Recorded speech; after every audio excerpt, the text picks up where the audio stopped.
Hi friends, కంచరకాయలు అనే కాకరకాయలు లాంటి కాయలు ఒకటి తగిలినాయండి. మాకు తెలిసిన ఫ్రెండ్ ఆవిడ పంపించారు. అది వండే విధానం ఎలా ఉంటుందని కనుక్కొని దాని ప్రకారం కడిగి ఆరబోసానండి. ముందు ఒక్క రేతిలోనే కొన్ని కుళ్ళిపోయి అంత ఇదిగా ఉంటాయి. అందుకే ఓపెన్గా ప్లేట్లో పోసించినా కూడా కొన్ని పాడైనవి అని కడిగి ఆరబెట్టి ఉంచి అటు కోసనా ఇటు కోసనా గిలటమేనండి. చిన్న చిన్న కాయలు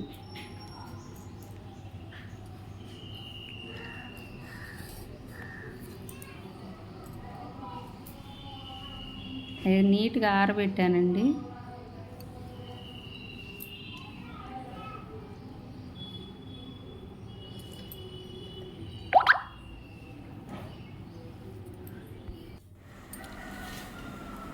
ఈ అటు చివర ఇటు చివర కొంచెం గోరుతో గిలితే చాలండి.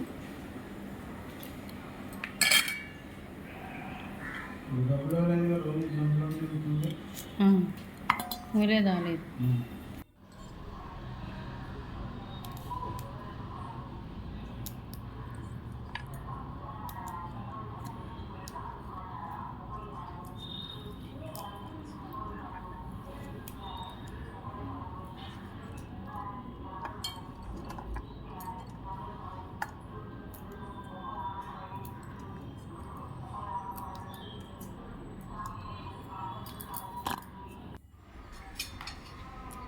ఆరేలోపు ఒక ఉల్లిపాయ కోసుకునండి.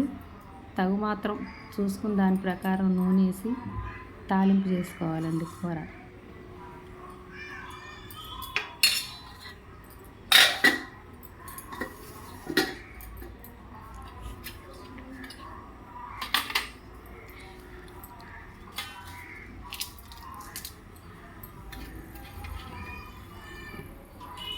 ఫస్ట్ ఒక ఎండుమిరపకాయ వేసేయండి.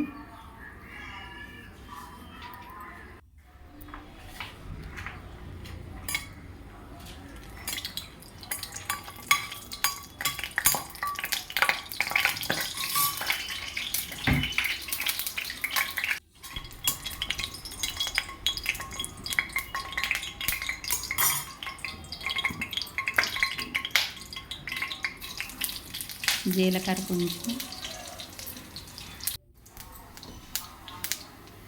ఆవాలు కొంచెం, తర్వాత ఉల్లిపాయ పచ్చిమిరపకాయ సన్నగా కోసుకునండి. అది దోరగా వేసి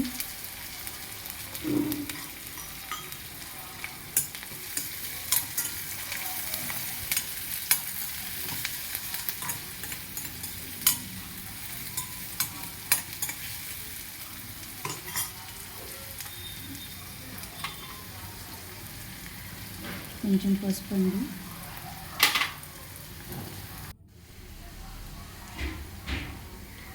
కొంచెం కరివేపాకు,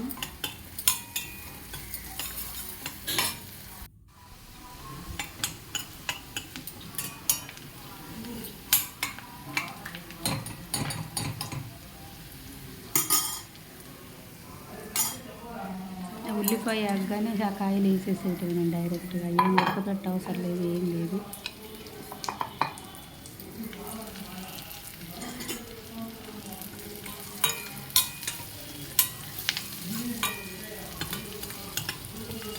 కొద్దిగా అటు ఇటు తిప్పి ఒక నిమిషం ఉప్పు వేయటమేనండి పైన.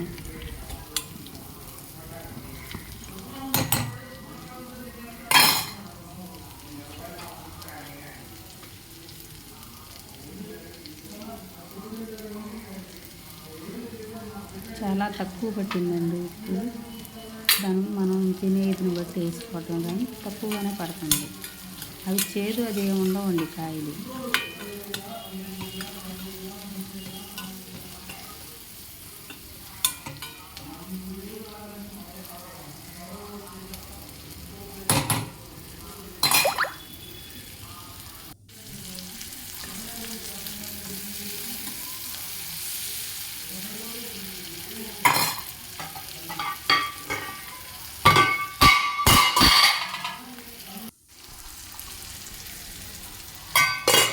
ఒక నిమిషం మూత పెడితేనండి కొంచెం మగ్గినట్టు అయిపోతాయి. లేకపోతే వాటిల్లో గింజలు ఉన్నాయి, కాయకు ఒక 3 గింజలు చొప్పున అవి గట్టిగా అయిపోతాయని ఒక నిమిషం మూత పెట్టి తీసి అప్పుడు చక్కగా ఏగిపోయినాయి, మగ్గినట్టు అయిపోయినాయి.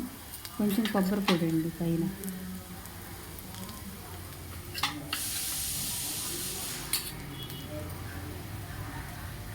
కొద్దిగా కారం అండి, చాలా తక్కువే పట్టింది కారం కూడా.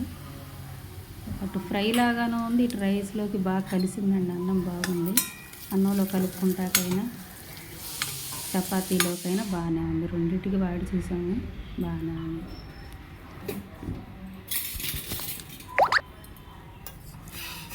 దాంట్లోకి సామిల్ రైస్ బాగుందండి. వైట్ రైస్ కంటే కూడా మేము వాడేది చిరుధాన్యాల అన్నం కాబట్టి వైట్ రైస్ టేస్ట్ చూసాము, ఇది చూసాం. కానీ చిరుధాన్యాల అన్నంలో కూడా మంచి టేస్ట్ వచ్చిందండి. అందుకని అది వండి చూపిస్తున్నాను మీకు. అది రైస్ వండాక దాంట్లోకి మరి ఫ్రై అయితే ఎలా అండి, పులుసు కూడా ఉండాలి కదా. అందుకని కొంచెం సొరకాయ పులుసు, ఇది ఫ్రై అనుకోండి, కూర అనుకోండి, అన్నీ అదే బాగుంది.